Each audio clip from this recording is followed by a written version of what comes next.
Hello guys, இன்னைக்கு நம்ம என்ன பார்க்க போறோம் அப்படின்னா Adobe Photoshopல முக்கியமான டூல்கள்ல ஒண்ணு ஃப்ரேம் டூல். அந்த ஃப்ரேம் டூல் எப்படி ப்ராப்பரா யூஸ் பண்றது அப்படின்னு நம்ம பார்க்கலாம். ஓகே, இப்போ பாத்தீங்க அப்படின்னா இதான் ஃப்ரேம் டூல். ஸோ இந்த ஃப்ரேம் டூலை நான் கிளிக் பண்றேன்.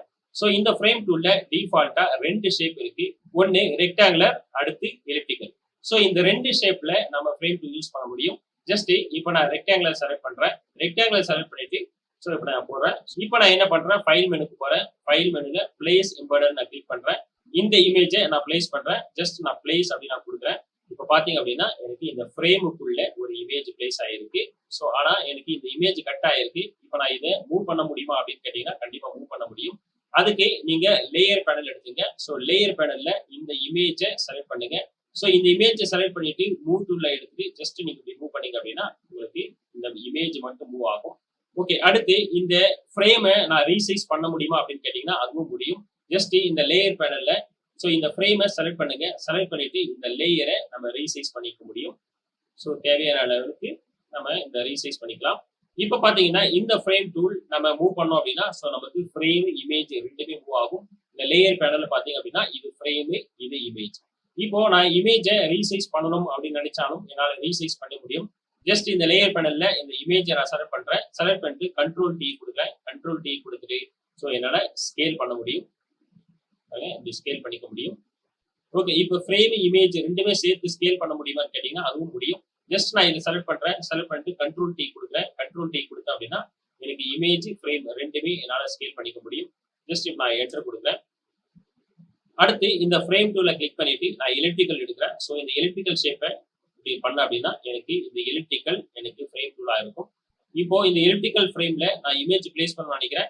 ஜஸ்ட் இப்போ நான் ஃபைல் மெனுக்கு போறேன். ஃபைல் மெனுல பிளேஸ் எம்பெடட் போறேன். பிளேஸ் எம்பெடட்ல ஜஸ்ட் நான் ஒரு இமேஜ் செலக்ட் பண்ணி பிளேஸ் அப்படின்னு நான் கொடுக்குறேன். இப்போ நான் ஃப்ரேமை ரீசைஸ் பண்ணணும் அப்படின்னா ஸோ இந்த லேயர் பேனல்ல ஃப்ரேமை செலக்ட் பண்றேன். ஃப்ரேமை செலக்ட் பண்ணிட்டு ஸோ இப்போ என்னால ரீசைஸ் பண்ணிக்க முடியும். இப்போ இமேஜை நான் மூவ் பண்ணணும் இல்ல ஸ்கேல் பண்ணணும் அப்படின்னா ஜஸ்ட் இந்த இமேஜை செலக்ட் பண்றேன். செலக்ட் பண்ணிட்டு கண்ட்ரோல் டி கொடுக்குறேன்.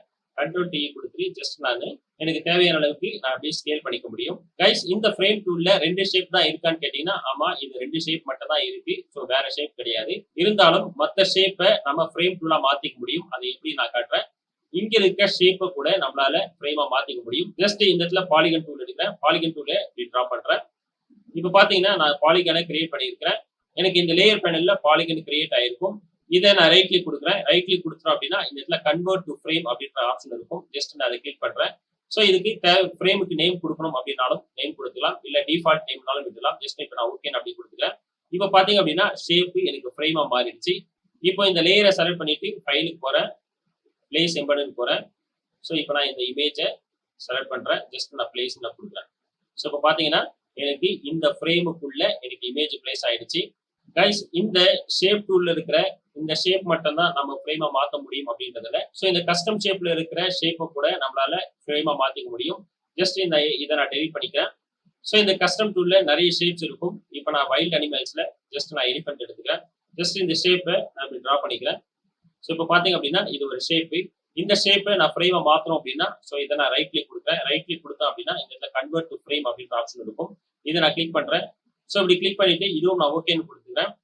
இப்படி கொடுக்கறது மூலமா எனக்கு என்ன ஆகும் அப்படின்னா இந்த ஷேப் வந்து ஃப்ரேமா மாறி இருக்கும். அடுத்து நான் ஃபைல் மெனுக்கு போறேன். ஃபைல் மெனுல பிளேஸ் எம்பெடட் அப்படின்னு நான் கொடுக்குறேன். பிளேஸ் எம்பெடட்ல நான் இந்த இமேஜை நான் செலக்ட் பண்றேன். ஜஸ்ட் நான் பிளேஸ் அப்படின்னு கொடுத்தேன் அப்படின்னா இந்த இமேஜ் ஃப்ரேமுக்குள்ள வரும். இந்த ஃப்ரேமுக்கு நான் ஸ்ட்ரோக் அப்ளை பண்ண நினைக்கிறேன். ஸோ இந்த ஃப்ரேமை நான் டபுள் கிளிக் கொடுக்குறேன். எனக்கு ப்ராப்பர்ட்டிஸ் ஓப்பன் ஆகும். ஜஸ்ட் இந்த ஸ்ட்ரோக் உடைய கலரை நான் கொடுக்குறேன். ஓகே, ஸ்ட்ரோக் உடைய வெயிட் நான் இந்த இடத்துல அட்ஜஸ்ட் பண்ணிக்கிறேன். ஸோ இந்த அட்ஜஸ்ட் பண்றது மூலமா எனக்கு ஸ்ட்ரோக் உடைய வெயிட் இந்த இடத்துல இருக்கும். கைஸ், இந்த ஃப்ரேம் டூல்ல இருக்கிற இந்த ரெண்டு ஷேப்பும் நம்ம ஃப்ரேமா யூஸ் பண்ணிக்க முடியும். இது தவிர இந்த ஷேப் டூல்ல இருக்கிற இத்தனை ஷேப்ஸும் நம்மளால ஃப்ரேமா கன்வெர்ட் பண்ணி நம்மளால யூஸ் பண்ணிக்க முடியும். இதுக்கப்புறம் இந்த கஸ்டம் ஷேப்ஸ்ல இருக்கிற இவ்வளவு ஷேப்ஸும் நம்ம ஃப்ரேமா கன்வெர்ட் பண்ணி நம்மளால மாத்திக்க முடியும். கைஸ், இந்த வீடியோ உங்களுக்கு பிடிச்சிருந்தா லைக் பண்ணுங்க, ஷேர் பண்ணுங்க, மறக்காம சப்ஸ்கிரைப் பண்ணுங்க. நாங்க அப்லோட் பண்ற வீடியோஸ் உங்களுக்கு இமிடியேட்டா நோட்டிபிகேஷன் வரணும் அப்படின்னு நினைச்சீங்க அப்படின்னா பக்கத்துல இருக்க பெல் ஐக்கானையும் கிளிக் பண்ணிக்கோங்க. இந்த சாஃப்ட்வேர் பத்தி மாஸ்டர் லெவல்ல நீங்க லேர்ன் பண்ணிக்கணும் அப்படின்னு நினைச்சீங்க அப்படின்னா மாஸ்டர் ஆன்லைன் லைவ் செஷன் கொடுத்துட்டு இருக்கோம். அதுக்கு உண்டான லிங்க் டிஸ்கிரிப்ஷன்ல கொடுத்துருக்கோம். அதை கிளிக் பண்ணி ஜாயின் பண்ணிக்கோங்க. இந்த ஆன்லைன் லைவ் செஷன பத்தி உங்களுக்கு ஏதாவது டவுட் இருந்ததுன்னா, கீழ டிஸ்கிரிப்ஷன்ல நம்பர் குடுத்திருக்கோம். அதுக்கு கால் பண்ணி உங்க டவுட்ட கிளியர் பண்ணிக்கங்க. Thank you.